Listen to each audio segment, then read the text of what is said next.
The metal clink was louder than it should have been. My mother pressed the house keys into my brother's palm like it was a sacred ceremony. Everyone laughed. Cameras came out. Someone popped champagne. I stood 3 feet away holding my breath, waiting for someone, anyone, to look at me and say my name. No one did. The living room was full of relatives. Aunts, uncles, cousins I barely knew. They crowded around my brother like he'd won something. Maybe he had. My Aunt Barbara raised her glass. To Tyler. Finally settling down. Everyone cheered. My brother grinned, holding the keys up like a trophy. The same keys I'd helped earn. The same house I'd poured money into for 10 years. My mother wiped happy tears from her eyes. My father clapped my brother on the back. I stood there invisible. My cousin Emma bumped into me reaching for champagne.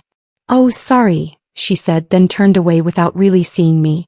That's when I knew. This wasn't an accident. This was deliberate. They'd planned this party. Invited everyone. Made it official. And they'd done it without telling me. My chest felt tight. My hands went cold. But I didn't move. Didn't speak. I just watched my family celebrate giving away something that was partially mine. And pretend I wasn't standing right there. I felt my face stretch into a smile I didn't recognize. My jaw locked. My fingers dug into the stem of my wine glass until my hands started shaking. They were celebrating my house. And they were acting like I didn't exist. Someone took a family photo. My mother called everyone together. "Tyler, stand in the middle," she directed. My brother moved to the center.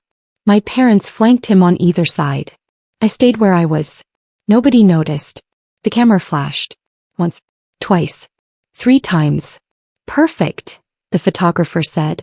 My throat burned. Not from crying. From holding everything in. My brother caught my eye across the room.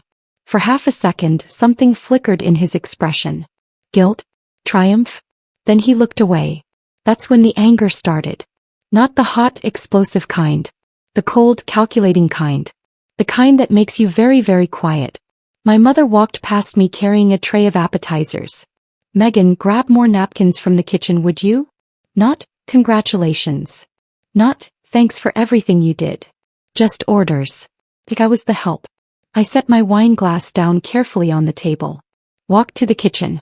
Got the napkins. Came back. Smiled. Said nothing. As I was already planning. As my brother hugged my parents, my mother said it out loud. "This is what happens when you're family first." The words hit me like a slap. Family first. I'd been family first for 10 years. 10 years of payments. Of sacrifices. Of putting everyone else ahead of myself. And this was my reward. Invisibility. That's when it hit me. This wasn't an oversight. This was a decision. My parents gave my brother the house I helped pay for. And they truly didn't expect what I'd do next. The party continued around me. Music played. People ate. My brother showed off the house like he'd built it himself. I moved through the rooms like a ghost. The living room where I'd helped paint. The kitchen where I'd replaced the broken dishwasher with my own money. The bathroom I'd renovated after the pipe burst. Every corner held a memory of me trying to help. And none of it mattered. My father found me standing in the hallway. "Good party, right?" he said. "Great," I replied. "You're happy for your brother?" I looked at him. Really looked at him. "Of course," I said. He smiled, relieved. Then walked away. He had no idea. None of them did. They thought I'd accepted this. That I'd swallow it like I swallowed everything else. They were wrong. I left the party early. Said I had a headache. Nobody tried to stop me. My name is Megan. I'm 34 years old. White. American. Middle child. The dependable one. The one who never caused trouble. The one who always showed up with her wallet open and her mouth shut. Until that night. Growing up, I learned to be invisible. My older sister was the dramatic one. My younger brother was the baby who needed everything. I was just there. I got good grades. Never complained. Helped around the house. I thought being useful meant being loved. I was wrong. When I turned 18, I moved out for college. Got a degree in accounting. Found a job at a firm in the city. I worked hard. Saved money. Built a stable life. My sister married young and moved to California. My brother stayed home trying different jobs, different ideas, different versions of himself. My parents worried about him constantly. Nobody worried about me. I was fine. Always fine. That became my role. The fine one. When my parents called asking for help, I said yes without thinking. Because that's what dependable people do. They show up. They help. They don't ask questions. For 10 years I sent money every month. Sometimes more when emergencies happened. I told myself it was temporary. I told myself they'd remember. I told myself being generous would matter. I was wrong about all of it. 10 years earlier my parents sat me down at the same kitchen table. Just temporarily, my father said. We'll make it right, my mother promised. They needed help covering the mortgage. My brother was finding himself. I said yes without hesitation. The house was important to them. It was where we grew up. Where all the memories were. My father had lost his job. The economy was bad. They were behind on payments.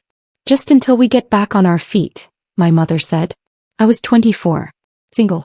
Making decent money. How much do you need? I asked. $2,000 a month, my father said quietly. Maybe less once I find work. $2,000 was more than half my rent. But I didn't hesitate. I can do that, I said. My mother hugged me. You're saving us. My father shook my hand. We won't forget this. My brother sat in the corner playing on his phone. He was 19. Still living at home. Working part-time at a coffee shop. What about Tyler? I asked. He's still figuring things out, my mother said quickly. Translation, don't expect him to contribute. I should have seen it then. The pattern. The favoritism. The way they protected him from reality while expecting me to handle everything. But I wanted to believe they'd be fair. That helping would matter. That sacrifice meant something. So I signed up for automatic transfers. And watched $2,000 leave my account every month. For 10 years. I wired money every month. Skipped vacations. Drove a car with no air conditioning. I told myself it was an investment. Not in the house but in family. Every payment felt like proof I belonged. My friends took trips to Europe. I stayed home. My coworkers bought new cars. I kept my old Honda running with duct tape and prayer. I shopped at thrift stores. Packed lunches. Cut my own hair. Every dollar I saved went to my parents. $2,000 a month. Sometimes more. When the roof needed repair, $3,000 extra. When the furnace died, $5,000. When they wanted to renovate the kitchen, $10,000 over 6 months. I said yes every time. Because I thought it mattered. I thought they were keeping track. I thought when the house was paid off, we'd sit down and figure out how to make it fair. Maybe they'd add me to the deed. Maybe they'd pay me back. Maybe they'd just acknowledge what I'd done. I wasn't greedy. I just wanted to be seen. My friends asked why I was always broke. Helping my parents, I'd say. They'd nod sympathetically. That's nice of you. Nice. Like it was optional. Like I had a choice. But I didn't feel like I had a choice. Family needed help. You helped. That's what I'd been taught. What I didn't know was that only applied to me. My brother Tyler never paid a cent. But he had opinions. About renovations. About renters. About how the house should stay in the family. Somehow that always meant him. Tyler moved out briefly when he was 21. Lasted 6 months. Then moved back home. Just until I save up, he said. He never saved up. He worked occasional jobs. Quit when he got bored. Tried starting businesses that went nowhere. My parents never pressured him. He's creative, my mother would say. He needs time to find his path. Meanwhile I worked 50-hour weeks. But when they talked about the house, Tyler always had ideas. We should rent out the basement, he'd suggest. We should update the bathrooms, he'd say. We should put in hardwood floors. Like he was contributing. I'd be on the phone with my mother and I'd hear him in the background. Tell Megan we need money for the deck. Not ask. Tell. Like I was a bank. Like my money was their money. And I let it happen. Because I thought eventually they'd see. Eventually they'd realize I was the one holding everything together. Eventually they'd appreciate me. I was so stupid. When I asked to be added to the deed, my parents laughed like I'd told a joke. Don't be dramatic, Megan. That was the first time I felt stupid for trusting them. It happened 5 years in. I just sent them another check for property taxes. I called to make sure they got it. Got it. Thanks, honey, my mother said. Mom, I've been thinking, I started carefully. I've been helping with the house for 5 years now. Maybe we should make it official? Add my name to the deed. Silence. Then laughter. Megan, don't be silly. It's still our house. I know, but I've paid over $100,000. We're not making this transactional, my father interrupted, getting on the line. You're helping family. That's what we do. But Tyler hasn't. Your brother's situation is different. How? He just is. Stop being dramatic. Dramatic. That word stung. I wasn't being dramatic. I was being practical. I was asking for basic acknowledgement of what I'd contributed. But they made me feel greedy for even asking. I'm not trying to take anything from you, I said. I just want to protect my investment. Your investment? My mother's voice went cold. This is our home, Megan. Our family legacy. You're making it sound like a business deal. Because it is a business deal. I said, frustrated. I've been paying your mortgage. And we appreciate it. But that doesn't mean we're signing over our house. I hung up feeling smaller than I'd ever felt. They made me feel wrong for wanting fairness. And I believed them. I stopped asking. And kept paying. The applause died down. My brother pocketed the keys. He caught my eye and smirked just for half a second. That smirk told me everything. They thought I'd do nothing. We were back at the party. Present day. Tyler stood with a group of his friends showing off the keys. I heard him talking. Yeah, my parents are giving me the house. Pretty incredible, right? No mention of me. No mention of the money that kept the house from foreclosure. Just him. The lucky son who got everything handed to him. His friend asked, "What about your sister? Doesn't she live around here?" Tyler glanced at me across the room. Megan's fine. She's got her own thing going. My own thing. Like I hadn't sacrificed a decade of my life for this house. Like I was just some peripheral character in the story of Tyler's success. I felt something crack inside me. Not my heart. My patience. I walked over to him. Congratulations, I said evenly. Thanks, Meg. He actually had the nerve to hug me. I stood stiff in his arms. Big day, I said. Yeah. I can't believe they're really doing this. Neither can I. He didn't catch the edge in my voice. Nobody did. They all thought I was the same old Megan. Reliable. Supportive. Harmless. They had no idea who I was becoming. I didn't cry that night. I didn't confront anyone. I went home, opened my laptop and pulled up 10 years of bank statements. If they wanted family first, I'd give them accountability first. My apartment was quiet. Just me and my computer. I made coffee. Strong and black. Then I started digging. Every bank transfer to my parents over the past decade was documented. Every check. Every wire. Every Venmo payment. I created a spreadsheet. Date. Amount. Purpose. January 2014. $2,000, mortgage. February 2014. $2,000, mortgage. March 2014. $2,000, mortgage. On and on. Month after month. Year after year. The regular payments alone totaled $240,000. Then the extras. Roof repair, $3,200.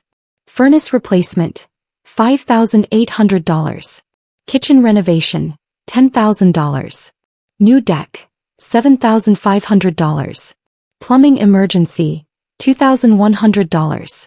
Property taxes, multiple years, $18,000. The list went on. By the time I finished, it was 3 a.m. The total was $287,300.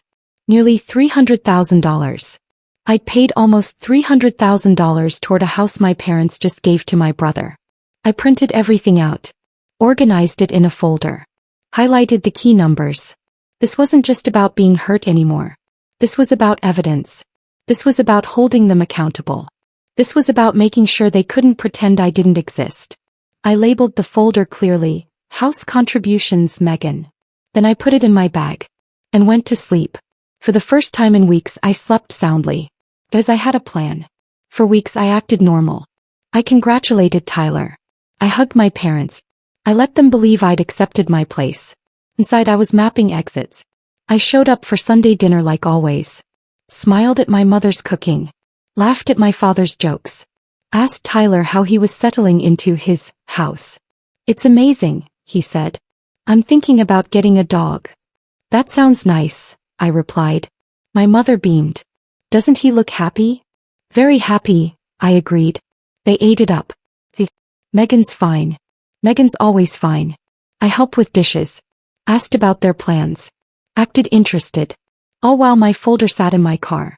I called my mother during the week just to chat. How are you, honey? Good. Busy with work. Still at that accounting firm? Yep. 10 years now. That's wonderful. Stability is so important. Stability. Right. I stayed stable while they gave everything to my unstable brother. But I didn't say that. I just kept playing the role. The good daughter. The helpful sister. The family member who'd never rock the boat. Meanwhile, I was consulting with a lawyer. Researching my options. Building my case. They thought my silence meant acceptance. It didn't. It meant strategy. I found every transfer. Every memo line that said mortgage. I printed them. Highlighted them. Organized them by year. This wasn't emotion anymore. This was evidence. My lawyer's name was Patricia Chen. She was 50-something, sharp-eyed, and didn't waste words. I spread the documents across her desk. I've been paying my parents' mortgage for 10 years, I said. They just gave the house to my brother. She put on her reading glasses and started going through the papers. 5 minutes of silence.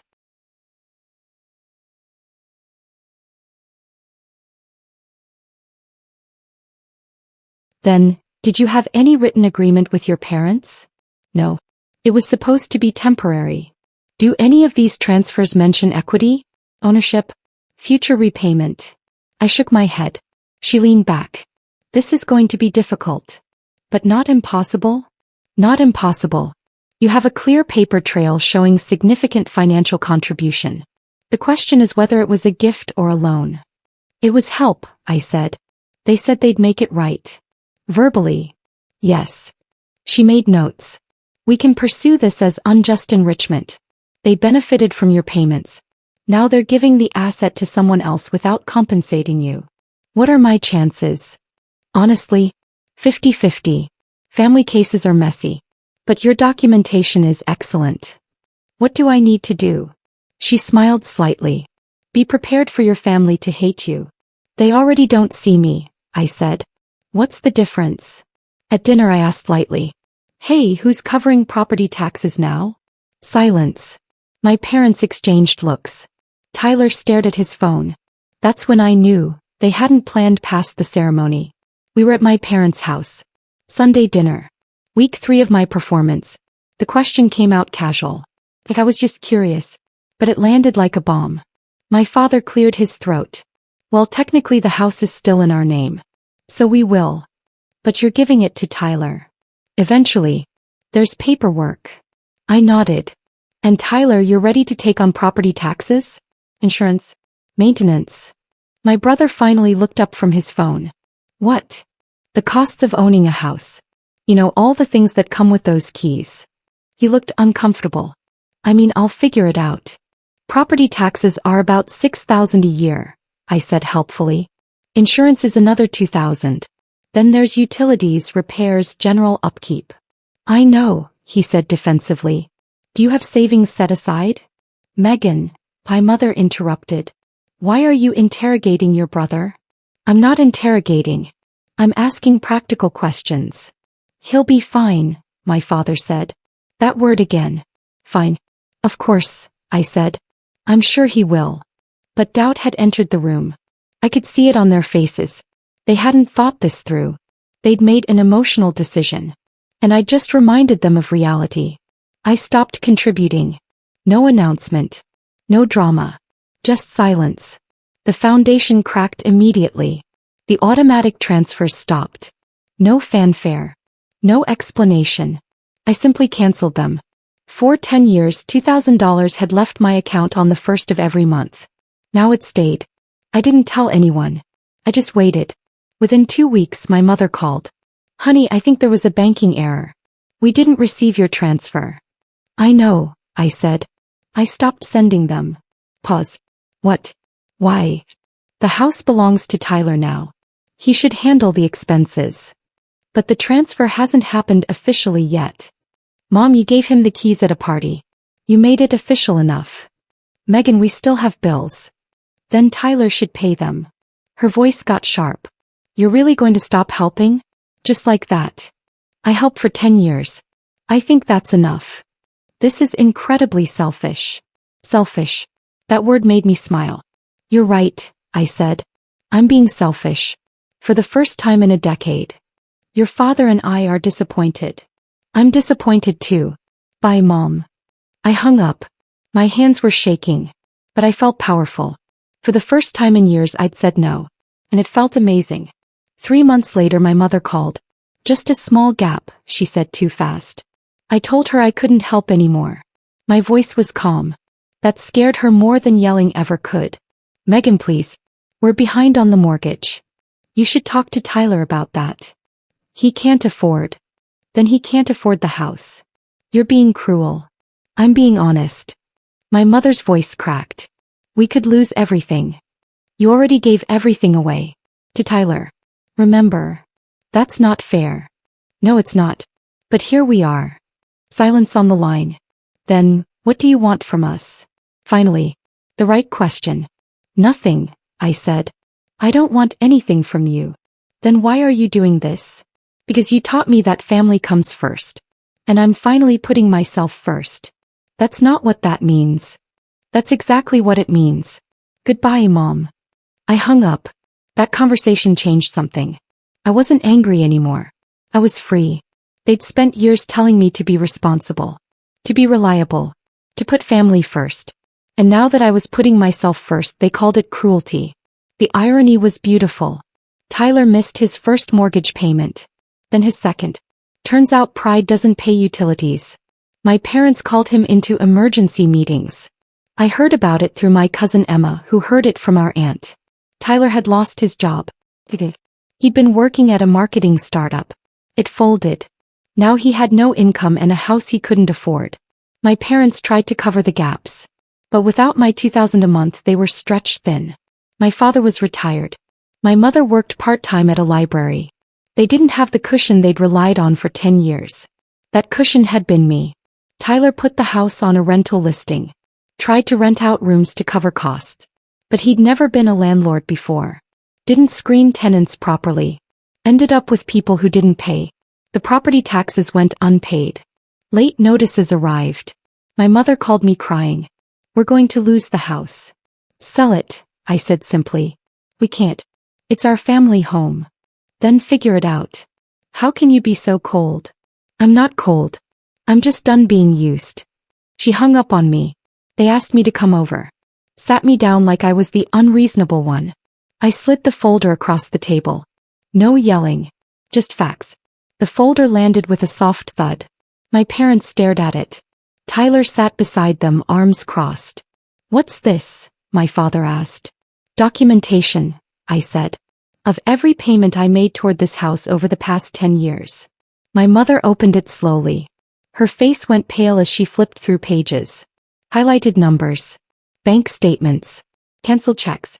Why are you showing us this? She asked quietly. Because you seem to have forgotten what I contributed. So I'm reminding you. Tyler leaned forward. We didn't forget. You absolutely did. You stood in that living room and accepted keys to a house I helped pay for. And nobody said my name. You were helping the family, my father said. No.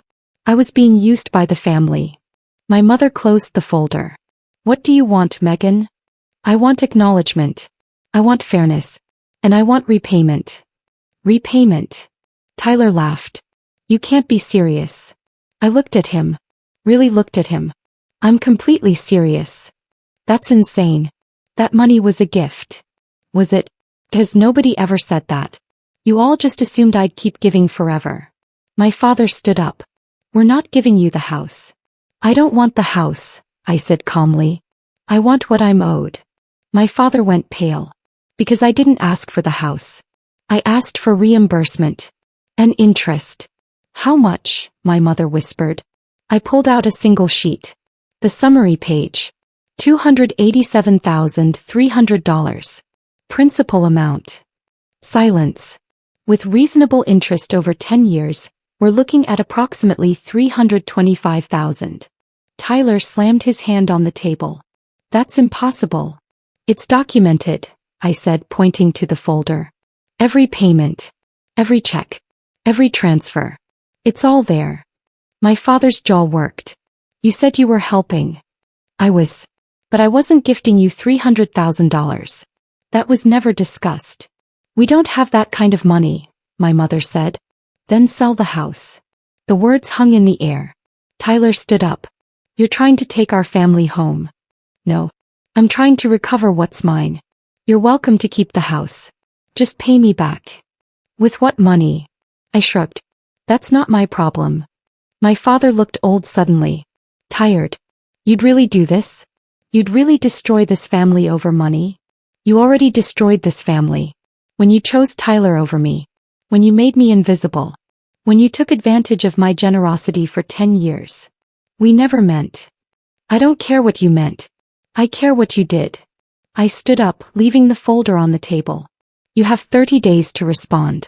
After that, my lawyer files officially. I walked out.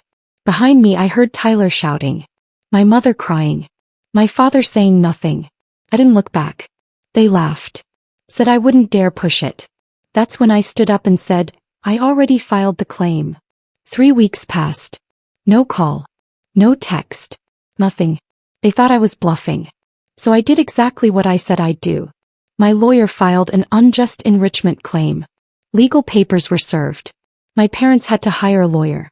Suddenly it was real. They showed up at my apartment. All 3 of them. Tyler looked furious. My mother looked devastated. My father just looked tired. You actually did it, my father said. I told you I would. We're family, my mother said. How can you sue your own family? How could you steal from your own daughter? We didn't steal. You took $300,000 from me and gave the asset to someone else. That's theft. Tyler stepped forward. You're destroying everything over money. No, I said firmly. You destroyed everything when you took what wasn't yours. Mom and Dad gave me the house. With my money. It was their house. That I paid for. We stood there breathing hard. My mother tried a different approach. Softer. Megan, please. Let's work this out as a family. We're past that. There has to be a way. There is. Pay me back. Or sell the house and split the proceeds fairly. My father shook his head. We won't do that. Then I'll see you in court. They left angry. But I felt nothing. No guilt. No regret. Just clarity. The house went up for sale 6 months later. Not to me. To cover debts they'd ignored. The legal process was slow and ugly. My parents fought every step. Their lawyer argued that my payments were gifts. That there was no expectation of repayment. My lawyer presented the evidence. The patterns. The amounts. The fact that they'd promised to make it right. The judge looked at the numbers and asked my parents one simple question. Did your daughter know she was gifting you nearly $300,000? They couldn't answer honestly. Because the answer was no. The judge ruled in my favor. Partial judgment. I wouldn't get everything back. But I'd get enough. My parents were forced to sell the house to pay the judgment. The family home. The place where we grew up. The thing they tried so hard to protect. Gone. Tyler was devastated. He called me drunk one night. Are you happy now? You destroyed everything. I didn't destroy anything. You did. When you took something that wasn't yours. It was a gift from our parents. Built on my money. You're a terrible person. Maybe, I said. But at least I'm not a thief. He hung up. I blocked his number. He moved into a 1-bedroom with a roommate. No keys. No legacy. Just resentment. The house sold quickly. The market was good. After legal fees and debts, I received a settlement of $200,000. Not the full amount. But substantial. Enough to matter. Tyler lost everything he'd thought was his. The house. The image. The easy life. He moved into a cramped apartment with a guy he met online. Back to square one. My parents downsized to a small condo. Sold most of their furniture. They looked smaller somehow. Diminished. My mother sent me one last text. I hope you're satisfied. I deleted it without responding. Satisfaction wasn't the right word. Justice was closer. But really it was just closure. They'd spent years making me feel invisible. Unimportant. Taken for granted. Now they understood what I'd given. What they'd thrown away. Not just money. Me. I used the settlement to buy my own place. Small. Bright. Entirely mine. No strings. No guilt. It was a condo downtown. 2 bedrooms. Big windows. A balcony with a city view. The mortgage was in my name only. Nobody could take it from me. Nobody could give it away. It was mine. I decorated it exactly how I wanted. Bright colors. Comfortable furniture. Art on the walls. I invited friends over for the first time in years. Had dinner parties. Game nights. Lazy Sunday brunches. My space felt like me. Not like the person my family wanted me to be. But like who I actually was. I even got a dog. A rescue named Murphy. He was gray and scruffy and perfect. My life felt full. Not because of what I had. But because of what I didn't have. No more pressure. No more guilt. No more feeling like I owed anyone anything. I was free. They tried reaching out. Apologies wrapped in excuses. I didn't respond. Closure doesn't require conversation. My mother sent emails. Long ones. Explaining their side. Asking me to understand. Begging me to reconsider. I didn't read them. My father called from unknown numbers. Left voicemails. We made mistakes, but you're still our daughter. I deleted them. Tyler sent a letter. Handwritten. Talking about family. Forgiveness. Moving forward. I threw it away. They wanted closure on their terms. They wanted me to absolve them. To say it was okay. To go back to being the helpful, invisible daughter. But I didn't owe them that. Closure happened inside me. When I realized I didn't need their acknowledgement. When I stopped waiting for them to see me. When I built a life that had nothing to do with them. That was closure. And it didn't require a single conversation. They lost control. They lost leverage. They lost the daughter who held everything together. And they finally understood the cost of favoritism. My Aunt Barbara called me once. The only family member who stayed neutral. Your parents are struggling, she said. Okay. They miss you. They miss my money. That's not fair, Megan. Neither was giving my brother a house I paid for. Silence. Then, you're right. What they did was wrong. But they're suffering now. So was I. For 10 years. And you want them to suffer forever? No. I just don't want to be responsible for them anymore. She sighed. They finally understand what they lost. Good. They should. They'd spent years teaching me that I didn't matter. That Tyler was the important one. That my contributions were expected, not valued. Now they were learning what it meant to lose someone who actually held things together. Tyler couldn't manage the responsibilities. They'd learned that. They couldn't manipulate me into coming back. They'd learned that too. And they were left with the consequences of treating one child like a bank and the other like a prince. That was their lesson to learn. Not mine to fix. I gained peace. I gained self-respect. I learned that love without fairness is just manipulation with better PR.